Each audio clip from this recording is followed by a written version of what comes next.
What's up, guys? So today we are going to be talking about Norrin Radd, aka the Silver Surfer. We're going to get into what his stats look like, what his strengths are going to be, and is he god tier? So let's get into it.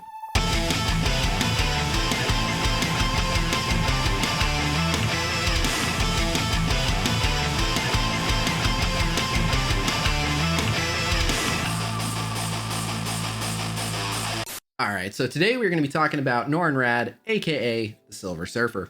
We have quite a bit to unpack because we got a bit of a preview of his stats in an iso-weight chamber, so we had to do some approximate math, and we were able to get very, very close to his max stats. So it might be off by a couple digits, but for the most part, the stats that we're going to get into for him are very, very close to accurate. The one exception being speed. We have a very, very narrow range for his speed, but we do not have the exact number, so I'll explain that when we get there. But yeah, we're going to break down his stats, then we're going to break down his kit and talk about his tier placement, and then we're going to look at some gameplay footage that we have of him.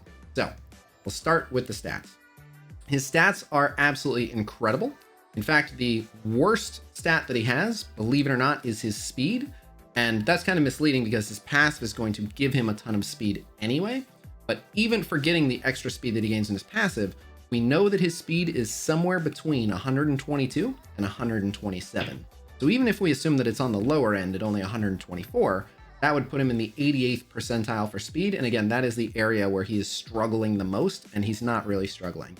And then regardless of where he falls there, again, he's going to gain 15% speed on each turn, up to an additional 45%. So a few turns into any match, and he's going to be one of, if not the fastest character in the game anyway, so it doesn't really matter. So even his biggest weakness is a bit of a misleading claim, because really he's just one of the fastest characters in the game, period. Moving on, though, we're going to talk about his health. A fully maxed Silver Surfer is going to be rocking 521,494 health. That is the 93rd percentile. He's way, way up there. Very, very naturally tanky. Looking at his damage, even crazier, 98th percentile. He's going to be rocking approximately 39,890 damage. He actually has more damage base than Black Bolt. The only characters ahead of him for damage are going to be Dark Phoenix, Dr. Doom, and Corvus Glaive. Looking at his armor, he's got roughly 22,444 armor, which is a ton. He's 94th percentile for armor. Looking at his focus, he has incredible focus, 98th percentile at 25,547. The only characters ahead of him for focus are going to be Venom, Dr. Doom, and White Tiger. And then as far as resistance, he has 19,214 resistance, which is the second highest resistance in the game, only behind Jessica Jones. So 100th percentile. So yeah, his stats are just incredible. He literally does not have a bad stat. Having said that, let's talk about his kit. All right, so now we're going to talk a bit about Silver Surfer's kit. And as we get into the kit, we'll talk about his iso-weight class, but I'll give you a spoiler on that. He is a striker. No ifs, ands, or buts. He's going to be one of the most incredible strikers in the game, so you're definitely running him as a striker, and we'll get into why. But first, we'll start with his traits. He is Hero, Cosmic, Mystic, and Blaster. Now, that sounds kind of limited because it's not a lot of traits, but in reality, he doesn't have any team affiliation. The only thing he really cares about is having at least one Hero Cosmic ally. So he's in really, really good shape in that he can, for the most part, pair with just about anyone. He's very plug and play. So that gives him a lot of opportunity to be used in a ton of places. So the short version is put a lot into your Silver Surfer. You'll be able to use him all over the place. All right, so we're going to talk about his kit, starting with his basic attack, Cosmic Crackle. His basic attack is pretty broken. It's going to attack the primary for 280% piercing. Because he has high base damage, it's going to hit for an above average amount of damage, but that multiplier isn't insane. This is where it gets crazy. It's going to transfer all negative effects from Silver Surfer to the primary target. So he's just going to load them up with debuffs if people have even been managing to get debuffs on him. Although keep in mind, he won't have that many debuffs that often because he has crazy high resistance. Then it says if he doesn't have any negative effects, he's instead going to transfer all positive effects from the primary to himself. So again, he's going to steal all their positive effects. So if you have him as a striker, when you use this basic, it's going to happen both times. What I mean by that is the original basic, if he has any negative effects, they're all going to go over to the enemy. And then when he does the bonus attacks, since he'll have gotten rid of all of his negative effects, he will then steal all their positive effects. So he'll essentially trade them, his negatives, for their positives. Very, very powerful. But even if that is not the case, and he's not using a basic attack on any ability, he's going to transfer negative effects as long as they were vulnerable, and he does that striker bonus attack. So yeah, he's going to be getting rid of what few debuffs actually land on him constantly. And since he's very fast, he's going to get to take a lot of turns to do that.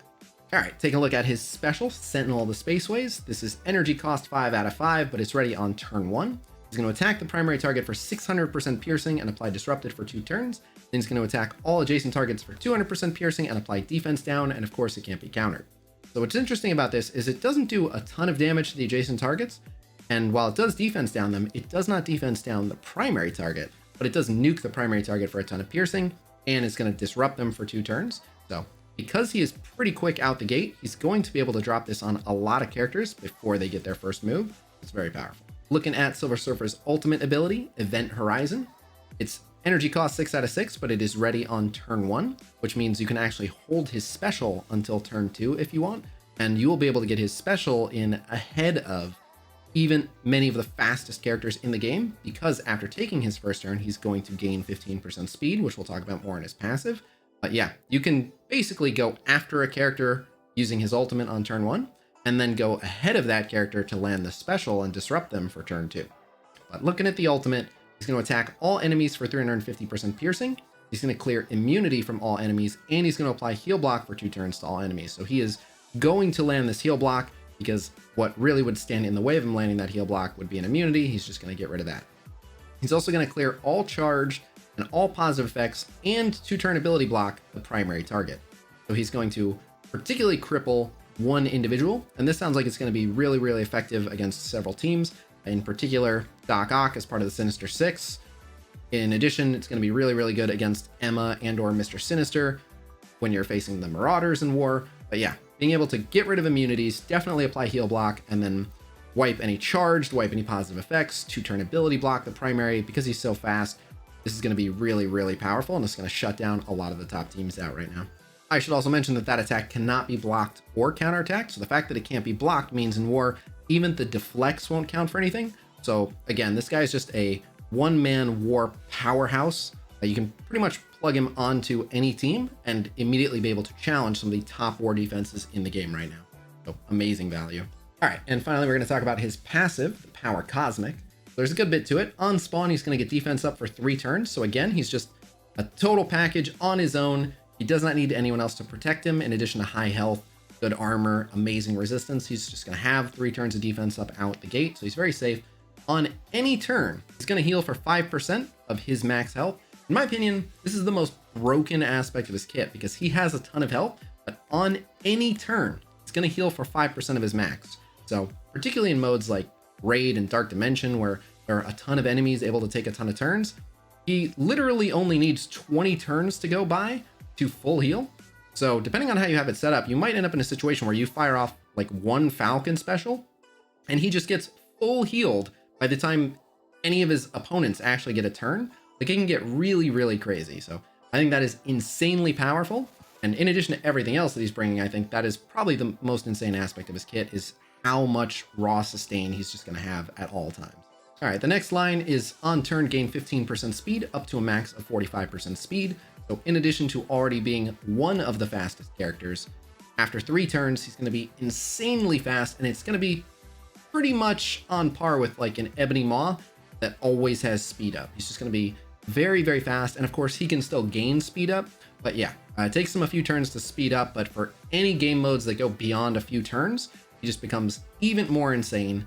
He also has some baked in offense up. On non-summon ally death, he's going to get offense up. You don't really want to take advantage of this one too often, because it means your allies are dying, in particular non-summoned ones. But it's good to know that he'll basically jump in. If things are starting to go south, he'll power up a bit to try to, even the scales. This next line, if he has offense up, all of his attacks ignore defense up. So that is really powerful. Basically, when he's getting offense up, he is going to hit for 50% more damage, and you cannot offset that by buffing yourself. So obviously he will still hit for even more into a defense down, but just not acknowledging defense up means anyone you can pair with him that's going to give him offense up, like a Merc Lieutenant, is going to be very powerful. All right, and finally, he has gain 50% resistance.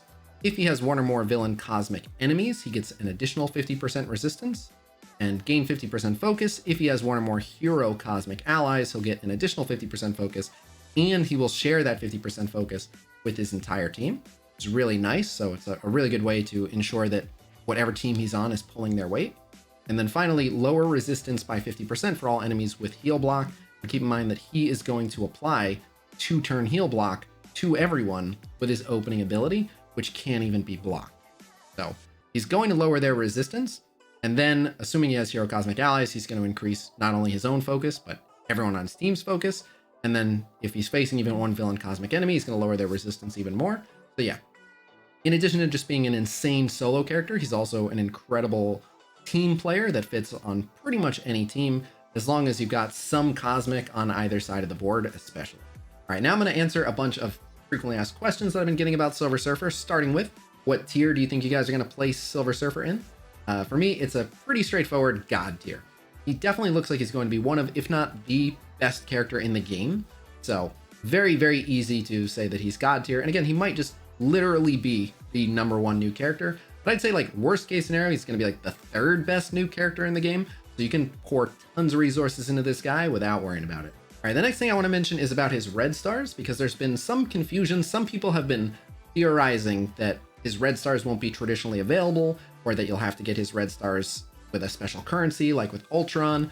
Fortunately, this has been clarified by Cerebro on Reddit, so we'll link that right here, where you can see that it's mentioned he will have normal red stars just like every other character. Nothing to worry about on that front, so just wanted to kind of dispel that misinformation. All right, the next question that I want to answer is one that's been coming up a lot, which is how are players going to get Silver Surfer? Now, on this front, I've heard some rumors, and I'll simply say this: these rumors have proven true about a lot of stuff already, so I trust them very much, but please know that this is not officially confirmed. So even if these rumors were accurate at the time that they were passed on to me, the devs can change their mind and it's not been officially written anywhere, but I will of course tell you guys what I have heard. So I've heard that there will be an event at the start of next patch, which should be sometime around the 16th, we'll see. But yeah, coming up in the next week or so, there should be an event for Silver Surfer. We are assuming it's going to be a milestone event like with Emma Frost, but that's not confirmed.